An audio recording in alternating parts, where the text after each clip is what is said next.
lineup today. We're going to hear from Matt Sampson, who is the Regeneration Director at the Crown Estate, on key lessons from the report. Now, Matt and I actually led this piece of work throughout 2021, publishing it in late 2022. And when Matt was actually the chair of the British Property Federation's Development Committee. And we worked very closely on this piece of work, so he's well placed to give you his key thoughts on the lessons from the report. We will then hear from Michelle Percy, the Director of Place from Newcastle City Council, who's going to give us an overview about the city and its aspirations and what Helix is about. We'll hear from Ben Rogers from Legal and General Investment Management, who's Head of Regeneration, who's going to give the perspective from the private sector's partners' point of view, from Legal and General's point of view. We'll also hear from Professor Jane Robinson, who is a Pro-Vice-Chancellor of Engagement and Place at Newcastle University, who has been on the Helix development and journey all along, and she will explain why and what they've got out of it. And then last but not least, a new kid on the block since when we did our first deep dive into the Helix project, which is John Seeger, who's the Estates Director from Newcastle Helix. And I'm especially pleased to be able to welcome John to this webinar, because when we were discussing it 2-3 years ago, this was a gleam in the eye. There wasn't an estate to direct. So it's absolutely fantastic that we are now going to be hearing about the operationalization of one of these places that have been brought into life through partnership. So a bonus prize for us, I think. Now, why today? What's it all about? And just a bit of background. It's been well over a decade now since the Development Committee at the British Property Federation decided that it really wanted to go deeply into working with the public sector in all of its facets, not just local authorities and regional government, but universities, educational establishments, and more besides, to look at what we can do to achieve more together. And it was particularly on the face of the credit crunch and coming out of 2000 and 2009, we thought if we were ever going to get regeneration and development off the ground again, we really did need to do that in partnership. So we've done a variety of reports and work streams, working closely with the public sector to work out what we all need from each other and how we can truly make 2 and 2 equal 5. The world's moved on, despite the fact that we came through austerity, things did happen, but things were also changing, and austerity in a way never totally finished.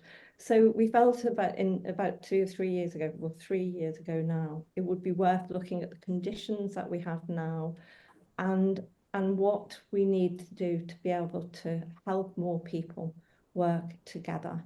And so we did this big piece of work where we focused on 3 case studies in particular, the Helix being one of them, another one in Brighton, and then one housing Marmalade Lane, to really pull out some lessons, and then, and this is the critical part, take those out to partners to help them do more together. And we are really looking for people who want to work with us in order to be able to take those forward. So we will also put the report, for those of you who haven't seen it, in the meeting chat at the end of the meeting, at the end of this this session, so you can drill down for yourself. So I think that's enough from me. We're now going to go into the Helix case study and over to Matt, who's going to tell you a little bit more about what we found with the report. Over to you, please, Matt. 5 minutes max. Thank you. Thanks, Pat. Yeah, so I think I'm doing a bit of a scene setter on reflections from the report. I mean, my memory isn't the best, and we wrote it over a year ago, so I had the pleasure of rereading it last week and forgetting half of the content. So I think my overall reflections were that the reason I found it interesting was that it went into a level of detail that perhaps other reports haven't done previously. And I think the reason it was interesting was thanks to the case study partners who accepted the challenge and the brief that we didn't just want the sales pitch. We wanted to hear about the dirty laundry. We wanted to hear about the tricky negotiations, the conflict resolutions, and how these successful projects overcame those issues. And we didn't just sort of reach the usual obvious, slightly dull conclusions that you need trust in a public-private partnership, or you need aligned values, which hopefully most people in the audience appreciate. However, my job was listening to the various case studies and then trying to bring together the top 10 kind of lessons or reflections. And unfortunately, my top two were the importance of trust and need for aligned values. So my bit was probably the dullest bit in the report, but if you take the time to read the individual case studies, there are some really interesting little commercial lessons there that I think other public sector landowners or private sector partners can really benefit from. I suppose the one bit in my section that, having reread it, I found most interesting, and I probably use today and quote it in my day job, was around, I think one of the interviewees called it the importance of handshakes, the importance of being able to get things done outside of the big legal agreements. And I think the way she put it was that if you have a magical contract that predicts the future and caters for every eventuality, you don't really have a proper partnership at all. You have an ironclad, contractual relationship, and you probably have some very rich lawyers and a lot of wasted time in getting to that. And I was sort of reflecting on reading Warren Buffett's book about how he likes to do business with people where he could be confident in a one-page contract. Now, I've never seen or heard of a one-page PPP agreement in real estate, but I think that level of intention and trust and alignment should be the ambition. So I don't know how long the Helix agreements were, but clearly it's been a success, and hopefully they would say in the next phase they might better do it in one page. Fantastic. That was perfectly brief, and you've caught me quite off guard. So thank you. Now, I deliberately didn't take too much time explaining what the Helix was all about at the start, because we're going to hear that from people who know far more about it than I do. And who's better placed than that but Michelle Percy, who's Director of Place from Newcastle, who's going to give us an overview. At some point, Michelle is going to give us an overview from the City Council's perspective, but also introduce you to the Helix in general. But at some point, there will be a video starting to play in the background, but focus on Michelle's words as well as the pictures, please. Thank you very much, Michelle. Thank you. Thank you very much for that introduction. I've just got to remember when to ask for that video to be played, but I've written a little post-it note here to remind myself. So thank you very much for giving us this opportunity. My colleagues who will be talking briefly after me will bring a lot of this to life. But actually, we're talking about our favourite subject in our city. And so you might have to call us out, Pat, and say, actually, you've spoken enough, because this is it's a legacy position that we've found, and actually it's continuing to deliver. So we're really pleased to have this opportunity of being able to talk about it. So just in case, and just because I've been given the platform, I wanted to just give a quick overview of our city, Newcastle. As a reminder, I'm sure that everybody on the call knows Newcastle very well, and if not, why not? But we're the vibrant capital of the Northeast, and we're a UK core city, so part of the Northern Powerhouse position. Over 5,000 registered businesses and 2 brilliant world-class city centre universities. So our city is also got the very colourful position of being home to over 55,000 students, and that brings with it a real colour and vibrancy and dynamic that other cities might not be as lucky to have. So that's a really great position for us, but it also gives you that sort of heart of the academic success. And then you know, how do you take that academia and turn it into something that has real place-based priorities and drives for the city?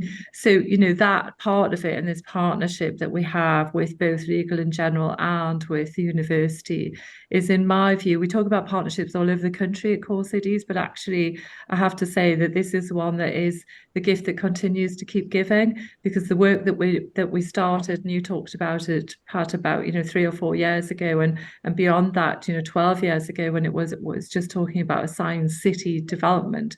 We're now in that space where we've actually got beautiful buildings landed, and we're working very hard to curate that space between it. We're certainly one of the UK's most cost-effective regions, and we have the lowest commute times. So we have a well-performing office market, and all those who know me will know that I can't have a conversation with anybody without talking about our well-performing Premiership Football Club, which is, of course, game-changing in the city. We are a political organisation, so it's worth talking about the political priorities that drive us.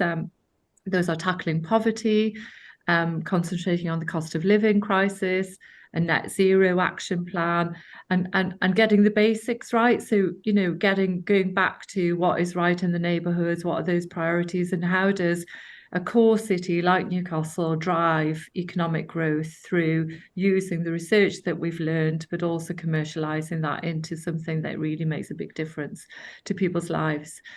Coming down onto the economic environment of the Helix, that is part of one of 3 accelerated development zones in our city. It's a 24-acre innovation district in the heart of the city. So, you know, a lot of cities and organisations that are delivering what they would say is similar to this are often outside and out of town business parks. Actually, we've got this unique ability that we've got it right in the heart of the city. It's mixed use, but it's focused on healthy aging, it's sustainable, and it uses many smart city technologies. We're home to 3 innovation centres, data, aging, and energy systems. And that covers global brands right across the sectors between SMEs, academics, researchers, residents and visitors. And you know, our next steps will be to be bringing forward the residential element, and we're talking to partners about that now. There is a demand there, which has been highly driven for more commercial lab space, and we're connecting to an energy and district heating system. So you can see that all the components are there, but it's not our view, and I'm sure you'll hear this from my colleagues, it's not just about that physical infrastructure, it's about curating the space, it's about working together. It's not good enough to deliver signature, beautiful architecture buildings, it's about what you do in the spaces between them. I think it's probably worth aiming to play that video now.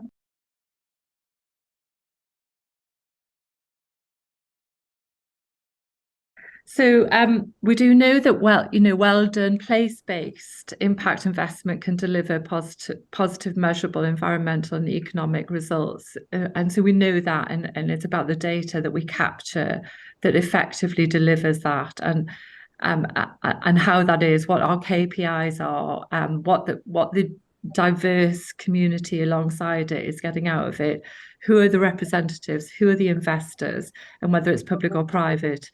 Having the anchor institution of the university alongside us, we can together play a really pivotal role in looking at local partnerships and looking at how we place-based that, and how we access more capital to lever in against that. We also, as I said earlier, are a political organisation, and so we are absolutely clear about what our residents need alongside us. So it's giving opportunities for all. It's about healthy placemaking and creating that ability to work across the city with all of our organisations. Urban space is a really finite resource, and mixed use developments like the Helix allow us to think more smartly about the space and increase both the social and the commercial use of that site. But we wouldn't be able to do that if it was just about the building and the physical atmosphere of that. It has to be about working together, and we're not, we can't do this on our own. We have to use the expertise and guidance of our partners. I think the Helix is a prime example of bringing that together. It's businesses, the academics, the researchers, and the residents in a unique city centre space. So, you know, we are thinking about, is it multi-generational? Can people live here and enjoy that lifestyle and continue to be independent for longer? And importantly for me, which I'm sure that my partners will bring out, is what, you know, so what is the so what? When we do this here at Helix, how does that benefit the rest of the city, and how does that create the legacy and the co-creation of other spaces in the city that takes that learning that we've currently got? We've also looking at how we going down to the macro levels of how we ensure that the biosphere and the catalyst buildings in those spaces are full, but that every participant, every occupier, every trader, every retailer, every student, every resident knows that actually this is part of a community that is being created and is continuing to organically grow.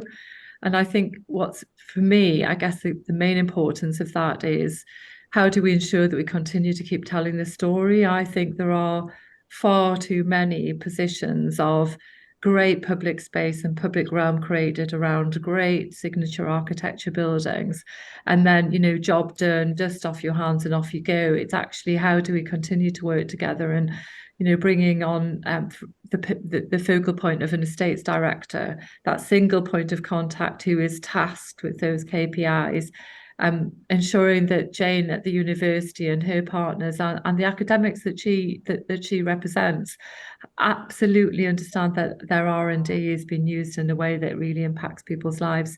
And then from L&G's position, you know, their return on investment, you have to have a return on investment. It can't just all be about philanthropy, although that helps because the politics help throughout that. But actually that return on investment continues to sustain really good businesses. And effectively we have to identify and accept and understand and support each of our partners' requirements too. So I hope, Pat, that's given you a bit of an overview, and I'm sure that my colleagues will give, you know, much more flavour to that as well, and happy to take any questions from colleagues if that's helpful.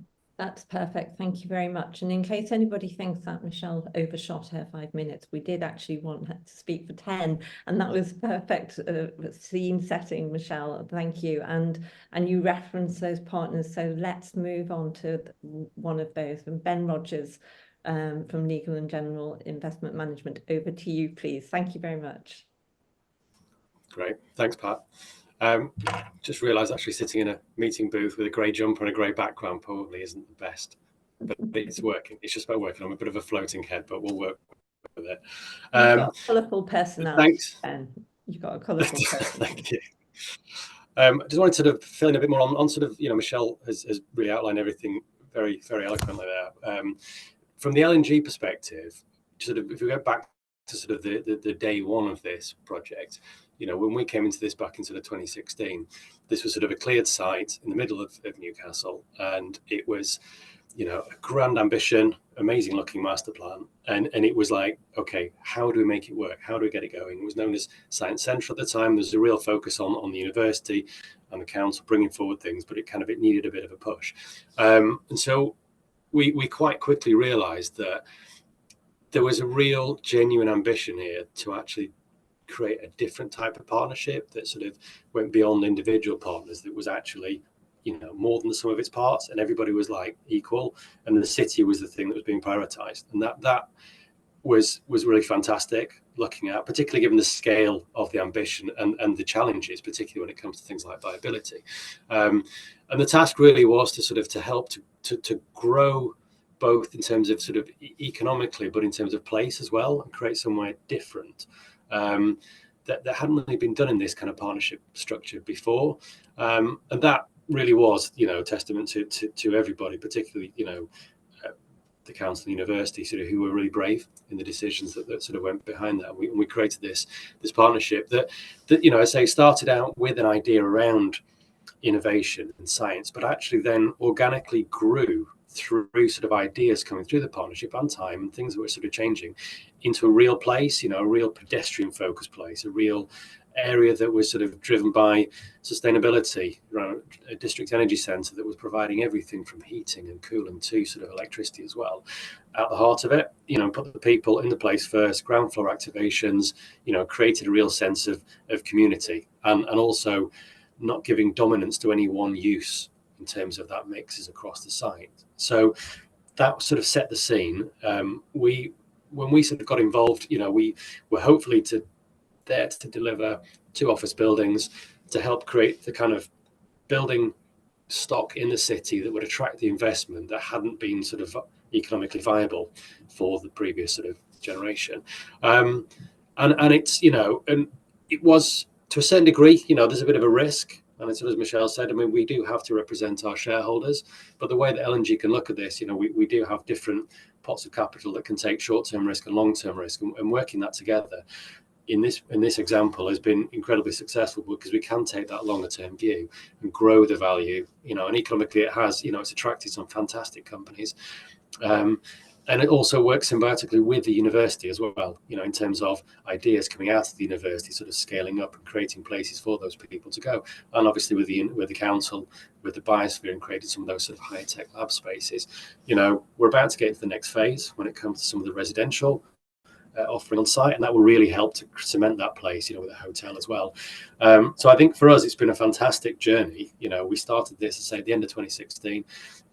We're sort of 5 or 6 years into it. We can see, we saw from the visuals, we can really see that place is evolving now, and it's now working with colleagues and people like John to sort of really activate that space and sort of take it to the next level, which will be the real measure of success. Thank you very much, Ben. That was great. Let's move on to the next partner, which is Jane Robinson, Professor Jane Robinson from Newcastle. Yeah, thank you very much for inviting us to contribute. I guess one of the things that you'll probably see is the sense that all of us as partners will be talking about the same things, and I think that does reflect that sense that we have that shared objective really around what we want to achieve on Helix. And I think from the university's point of view, we very much exist as a university to benefit society through our education and our research. And what Helix, I think, provides is this incredible canvas to create the conditions where you can bring together academic researchers, students, industry, and the local community, and that benefits the city and the wider region, and indeed beyond. And I think from the university's perspective, that opportunity to connect some of those areas of research, whether that's about urban science or data or life sciences, and as you've heard Michelle talk about national innovation centres in data, in ageing, and in energy. But also that point that's been made about how we connect and bring wider benefit. So spin outs from the university, how we're supporting SMEs, experts and facilities. But I think what we've also seen is that sense that the skilled workforce that the university can provide is also an important attractor to inward investments, and it's been fantastic to see businesses looking to invest in the city and coming to see Helix and seeing what can be offered there. I think the other thing that I would mention is the sense that Helix is a test bed for sustainable urban development across the board. So a huge amount of work going on, collecting data, understanding how we deal with challenges like sustainability given climate change. So a lot of things that we can learn from that site that can be applied elsewhere. And I guess, as others have talked about as well, looking to the future, what is really exciting is how the whole is greater than the sum of its parts. We're now moving forward with a residential offer, again, connecting that into research and innovation. We're looking at the food and beverage offer, hotels. So it really will, we'll see Helix really being embedded as a place to live, work, learn and visit in the city, and connecting into local communities. And I'm sure John will say a little bit more about the work we've been doing to try and animate the site. So I think there is a real opportunity to see how what we've learned on Helix can benefit the wider city and region, how we can see growing businesses, how we can see the lessons that we're learning on Helix being applied. And it is absolutely one of those, I think that sense of how we have evolved the partnership, responded to both the challenges and the opportunities to make it a real success for Newcastle. That's fantastic, Jane. Thank you very much. And that evolution of the partnership is exemplified now in the next and final speaker, which is John Seeger. So over to you. Thank you, John. Thanks, Pat. I do feel like everyone's bigged me up to a level that I need to deliver here. So, plus, I've been crossing off all the points that you guys have been making through this process. So, yeah, so I'm the estates director for Newcastle Helix. Came on board about 2.5 years ago, which I mean, it's obviously that's not so long ago, so everyone's memories fresh in terms of where we were. But just a quick reminder: we were 2.5 years ago, coming out of a global pandemic, various stages of different lockdowns, and a real uncertainty as to where the office market sat, and a real lack of knowledge as to where people were going to work on a day-to-day basis going forward.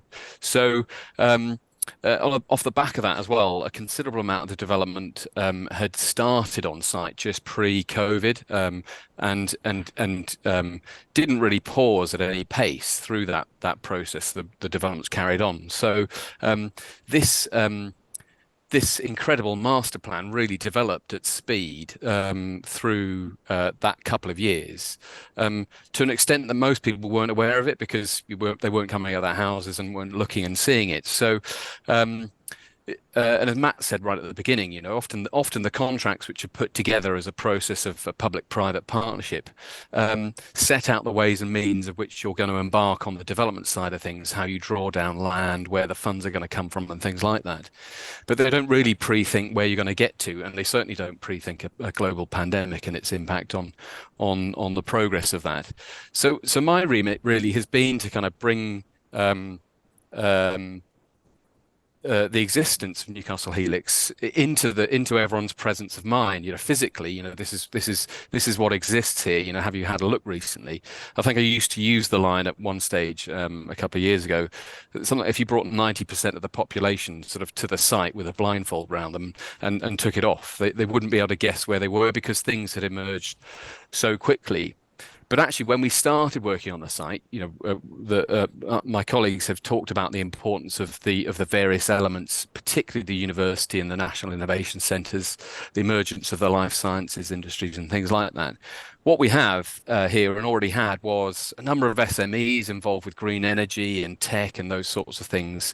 Life sciences companies filling up lab spaces, doing research on skin cancer treatment and all sorts of life-changing things. World-leading research being led here, and yet nobody really pinning a point on that and highlighting it. So one of our real sort of focuses has been to translate those really important details of things that are happening into stories that people can understand as part of the community, as part of the wider business community and people around the Northeast, nationally and internationally as well, to highlight what's happening here on the site, it's almost like a free hit.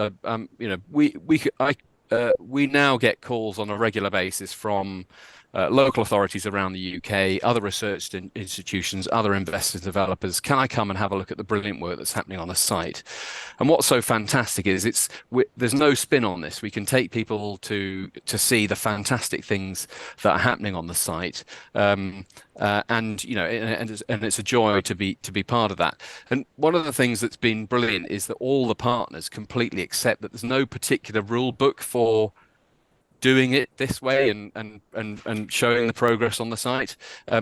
the one thing I'll finish off with is that there is a danger that we feel like the job is sort of somewhat done. And a reminder to everybody that we're actually only 50% sort of developed out in terms of overall mass.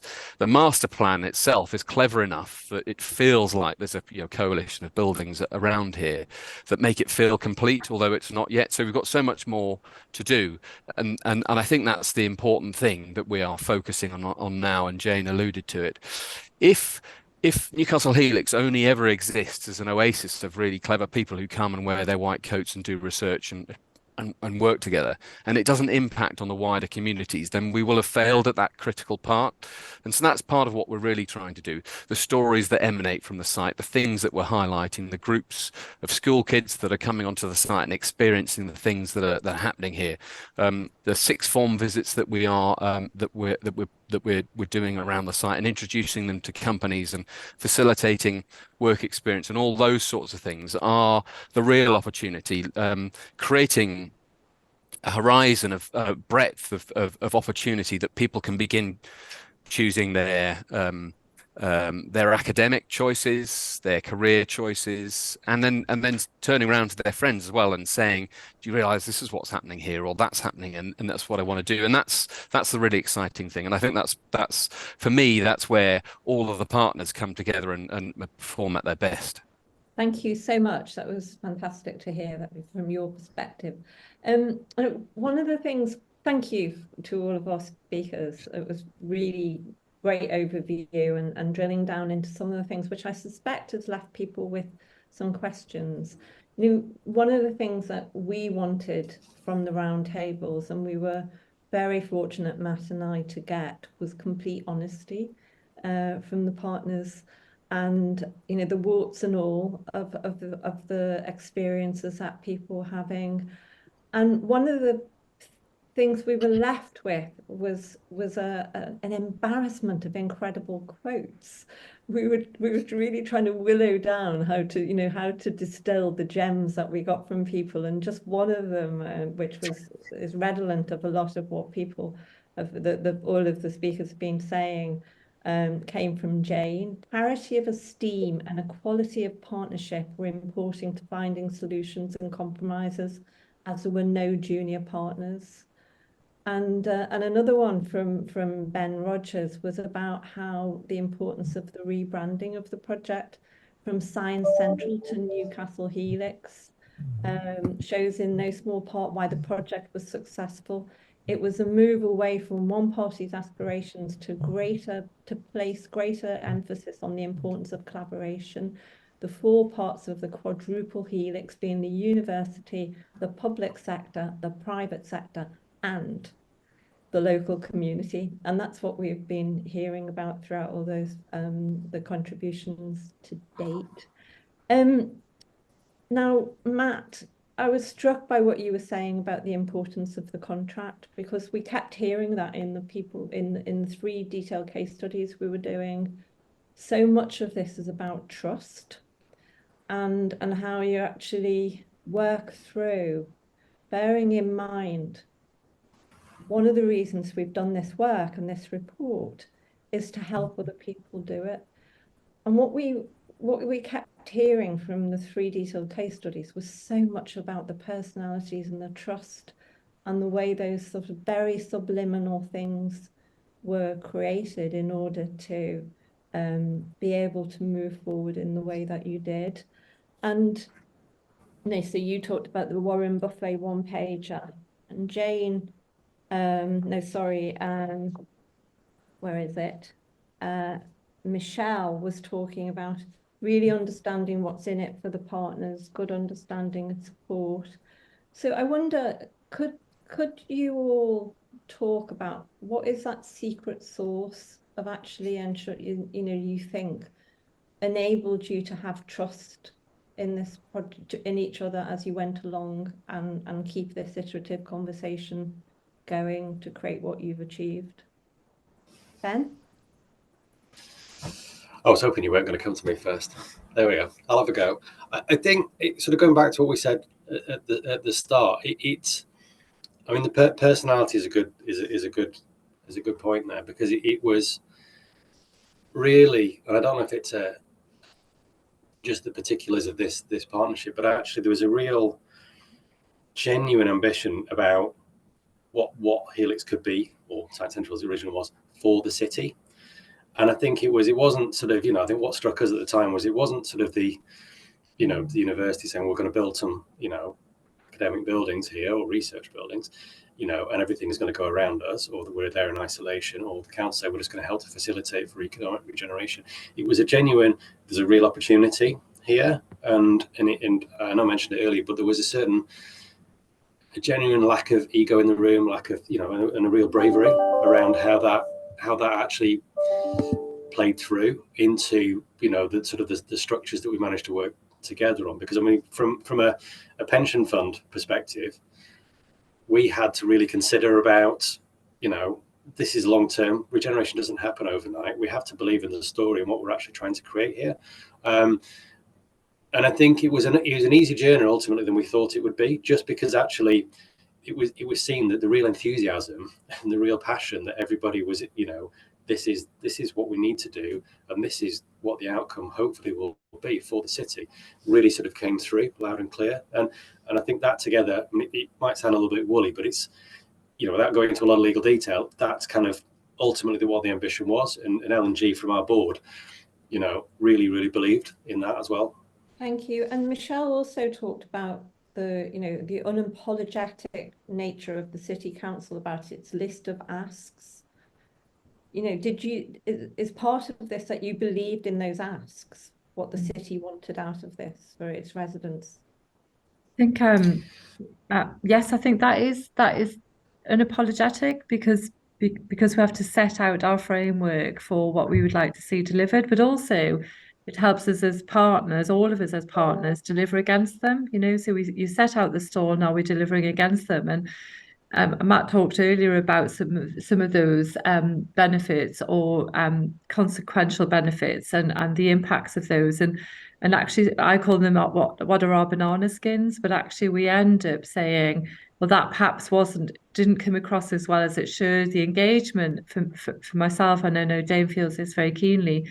The engagement is not just a comms piece that goes out on that moment, in that press release moment. It is a comms piece that you have to put energy into for the whole period of time, continuing now. And it is really that it takes a lot of energy, and it takes a lot of leadership. And I think the partners, because we all understand each other's ambitions and objectives, and we respect them, then actually we can have a really robust relationship. So there are times behind closed doors when we're saying, well, that just wasn't good enough, or how do we improve on that, and what's the learnings from it? And I think that is what makes this a really good relationship, that we can have those behind closed doors, very clear, robust conversations about what the ultimate objective is. So it's really important, but it takes energy, and it's not just about that one moment in time where, hurrah, you open a building and isn't it all great, and you've got FDI in there and the investment proposition is great. It has to be about the long-term engagement plan all the way to the other side of the vision and beyond that. Yeah, brilliant. Thank you, Jane, and then Matt. Yeah, I mean, I think it's really interesting, that long-term vision piece that Michelle's talked about, and I suppose that commitment to the wider city.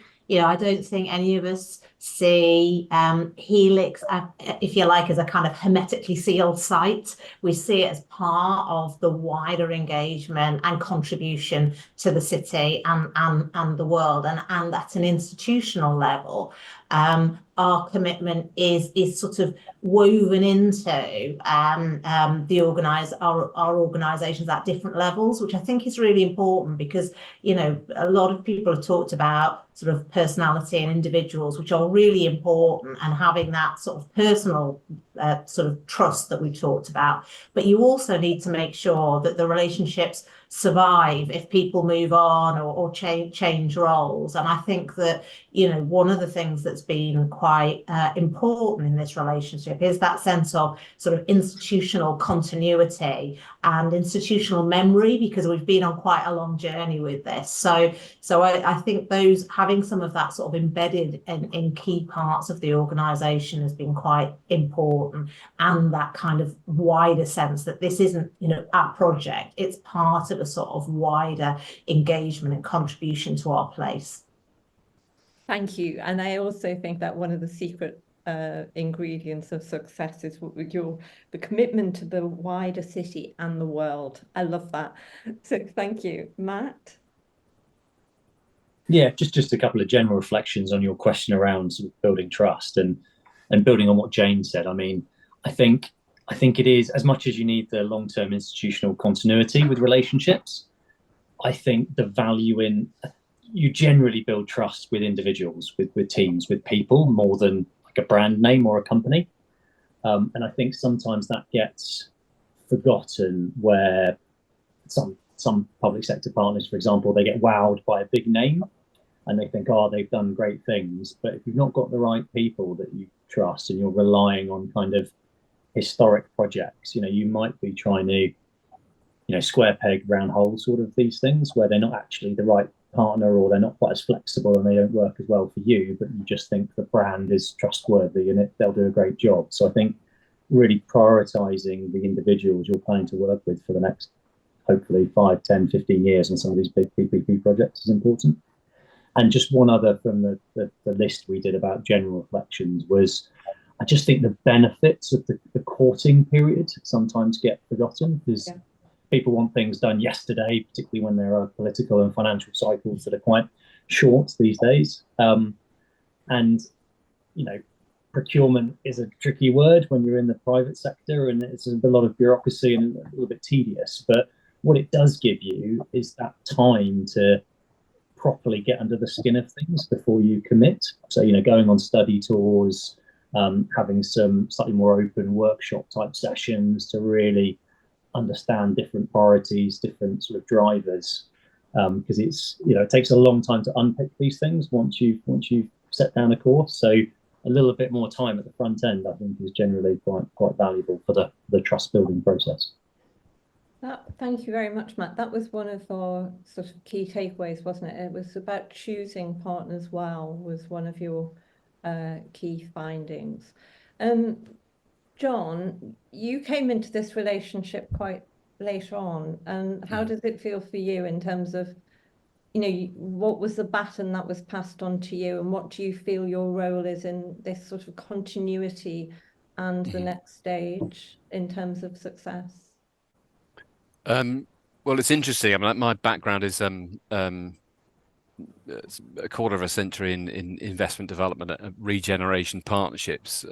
I've seen the inside and the outside of a lot of different public-private partnerships and the motivations that come with it. What Matt's just said there is absolutely bang on in terms of that pathway through procurement and getting the right partner. And treating it like a relationship, you know, sometimes it is about putting the other partner's priorities first. Sometimes it's about compromise in the right way, but also sometimes it's about holding each other to task and having those open conversations. I think that when I came on board, there was, when I said earlier, there was a kind of a huge level of uncertainty of you know how our pathway would lead on. So the elements of trust that were built up in the inception of that partnership, those sort of those years sort of building towards that, were incredibly important in steering through, you know, the doubtful bits. We're fortunate now that we are in a place where we can look at the data. You know, we know that that startup creations are 10% higher than UK city average here. We know that that's as a direct result of the impact of what we've done at Helix.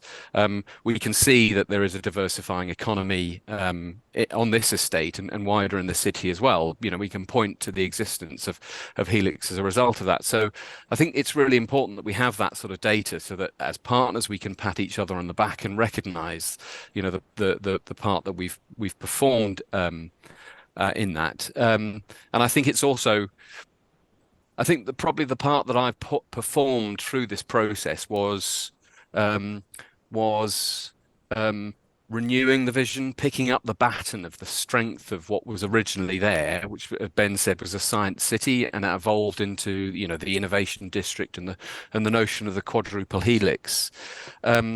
Reassuring the partners that they had done exactly the right thing, and then sort of taking it further forward into the next steps. I think that's really important, is recognizing that the job is, well, I said only 50% done physically. I mean, the job's only half done, even when it's fully built out. You still need to foster that community, build those relationships, the importance of making sure that the impact of Helix, it hits the wider economy is stark at the moment. The Centre for Cities published their Outlook report a couple of weeks ago, and it's never lost on us that outside of the metropolitan area of Newcastle, everything falls off a cliff. Just on the periphery of the Helix estate, there are some really deprived communities that are at the centre of what needs to be addressed. They're a critical part of the Michelle referred to the city's inclusive economic strategy, and they feed right into the work that we're doing here. So having the support of all the partners still driving towards that, and recognizing that the resources still need to be there, even when everyone's done their bit, is part of what I've picked up. Great, thank you very much. I'm not seeing any questions from the audience. Am I right, BPF team? I don't know whether I'm just clueless, but let's carry on the conversation. I was struck by what Michelle was talking about in understanding the partner's needs, and then also being very, as we've already spoken about, being very robust about what the city needed. And I was just wondering, how this is informed for all of you, the work that you've continued to do elsewhere. You've already talked, Michelle, about this being only one part of the project. Jane and others are developing other things, legal and general. This is, one of several projects that you've got. So what lessons are you taking out, or how are you using this as your calling card to be a trusted partner in other projects? Who wants to kick off on that first? Matt, is that a legacy hand? That's a follow-up question after this one, but okay, we'll come back to that. Thank you. Who wants Shall to kick off on that? Yes, Shall I please. take that one? Yeah. I think I think there is something about being a test bed or a pilot, and Helix was certainly that. And so actually learning from that. What I love about test beds or pilots is that you're pretty much a genius if it goes right, and if it doesn't go right, then you're using it as a test bed for doing something differently in the future. But what we've certainly found is that I think the key here is about understanding the other partners' requirements and what their performance indicators need to look like. And if they all align, because let's remember that not all partners' objectives align for lots of different reasons. So we have hit across what I would call a bit of alchemy with the partnership that we've got here. And when we go out to MIPIM and to UK Reef and we're talking about our city, we're talking about the strength of that partnership and the importance of all of the successes in that. And so what it ends up doing, whether you set that stall out or not, is saying that's at least the benchmark that we would expect to work with in future partnerships. And what it also does is it quite simply frames those other partners who might well be able to deliver against that, but they've got a fairly high benchmark. Now, Ben from LNG would say no other funders will be able to hit the benchmark that we can do because we'll be the best partners to work with you. But what it allows us to do is to test that, to say that's our benchmark. That is absolutely what we would expect from a partnership moving forward. And you need to be able to deliver against it. It's also really important that those partners understand the political priorities of an organisation like a local authority. Thank you. Now we've now got a whole host of questions, so I'm going to go to our questions from the floor, but first in a moment. But Matt, do you want to ask your question? And then we'll go to the Q&A. Yeah, I think one of the reasons we really liked Helix as a case study was the involvement of the university. And I know that's a growing trend now. We're talking to numerous universities about how they can get involved in these types of bigger regenerative partnerships. And I think it's not just a question for Jane, it's more what advice would the partners give when trying to think about working with other universities and about how they can impact their places, and what sort of the different drivers and the nature, how the nature of the deal changes with having a university involved in that partnership. I mean, I guess from our perspective, I do think that there is something about, you know, when you work in partnership, as Michelle's and Ben have alluded to, you know, different partners have different drivers, and the sweet spot is that understanding of how what we're achieving here together is something that we couldn't achieve on our own, but that very much kind of, you know, does feed back to the priorities that are driving our own organisations, whether that's political priorities, as Michelle has outlined. But from a university perspective, and I think you're right, this is a growing trend. Universities as anchor institutions, as major investors who are connected to their places. The development of Helix is, I think, is a real exemplification of how universities can have an impact in their place. And it's not just about research and innovation. It's about what does that mean in terms of the education offer? So we're making sure that we're helping to shape the future economy, we're helping to shape and learn about the future of placemaking, but we're also connecting in that skills and learning that enables us to see how that can inform jobs, and making sure that makes a difference for local communities. And that benefits the place, but it also benefits us as a university, because that's really what we're about. So I mean, I do think that it also puts us on the global map as well. So we have students from over 140 different countries, about 30,000 of them who walk through Helix. So it brings that sort of international dimension, and that benefits us, but it benefits the city as well. So I think it's something about understanding the different drivers and where you can find that complementarity, that everybody benefits from working together. Thank you, Jane. And we've now got a flurry of questions, and 3 of them relate in some way to energy and net zero. So I'm going to read all 3 of them out, and then we can try and duplicate the answers or answer them in one go. I wonder if the panel can expand on how the net zero requirements affected Helix for the good and bad. That's one. The second is, with the rising cost of energy, how have the businesses based on the site benefited from the district energy centre?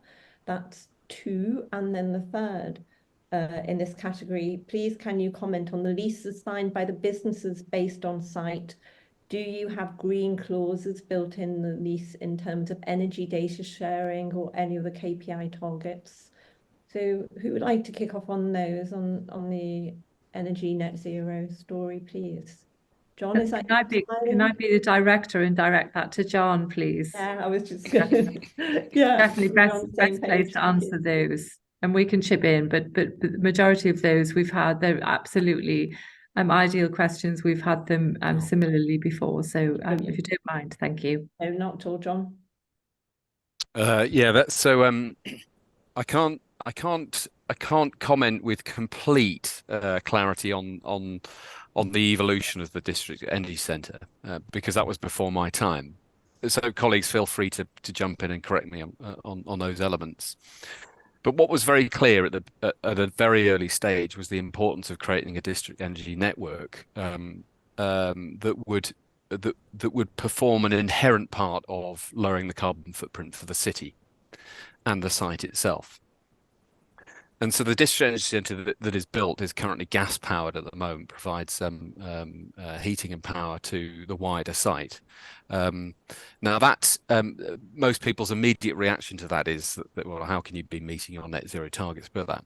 The NG who run that and the scientists behind that will tell us reassuredly that our carbon footprint is considerably lower as a result of that than it would be if we were just buying that directly from taking that directly from the grid. So we're reassured by that.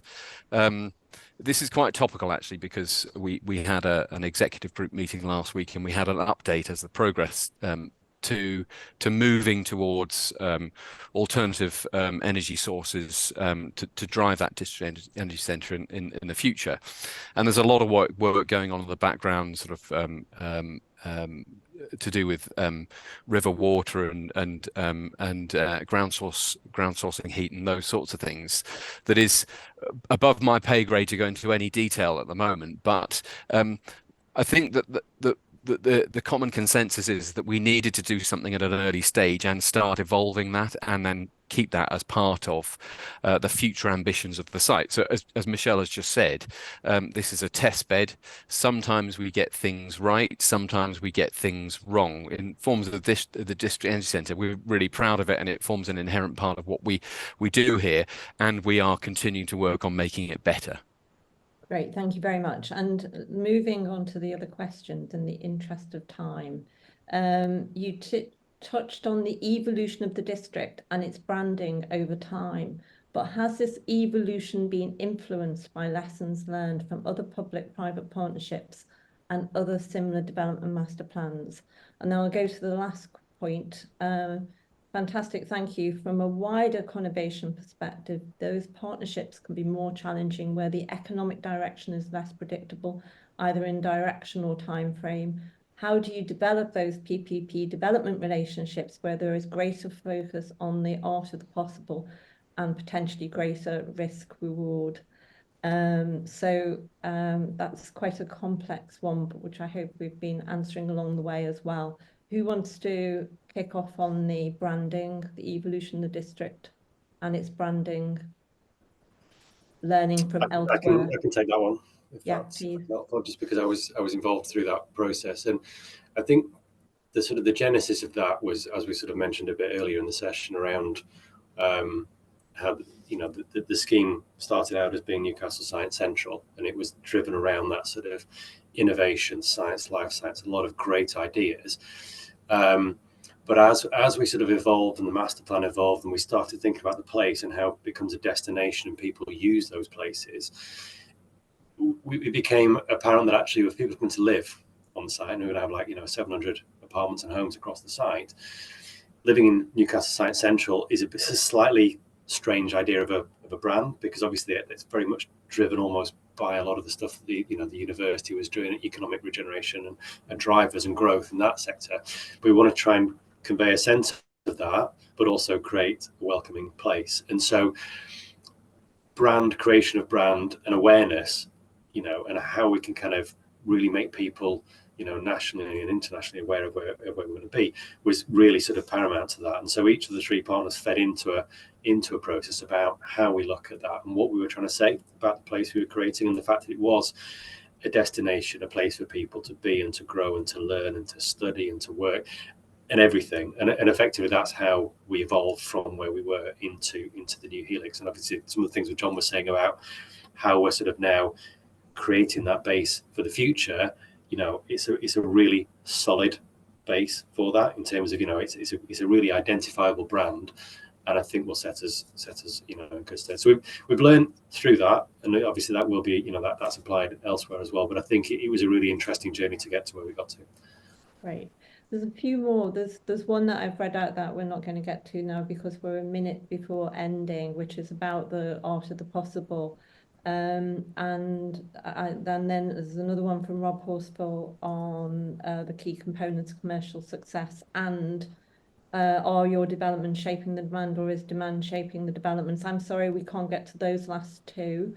I would say that the greater focus on the art of the possible and potentially greater risk reward in a sentence is what this work is all about, Benjamin Parker, that we really want to give people the confidence that with great people, with the right vision, long-term vision and honesty and everything that we've heard about today, including passion and belief in a place, is what will drive great projects. And we want to spread this message, Benjamin Parker and everybody else on the seminar, on the webinar. So if you can help, disseminate this story, then that will give more people more confidence, and we'd love to help you with anything that you're doing. So keep the conversation live, and hopefully we can answer the other questions in a follow-up email. Thank you very much to our panelists. Thank you very much to our attendees, and it was brilliant to hear from you again and the continuing story, and I look forward to being up in person to see how it's going in the not too distant future. Thank you everybody, and to the BPF as well. Bye bye.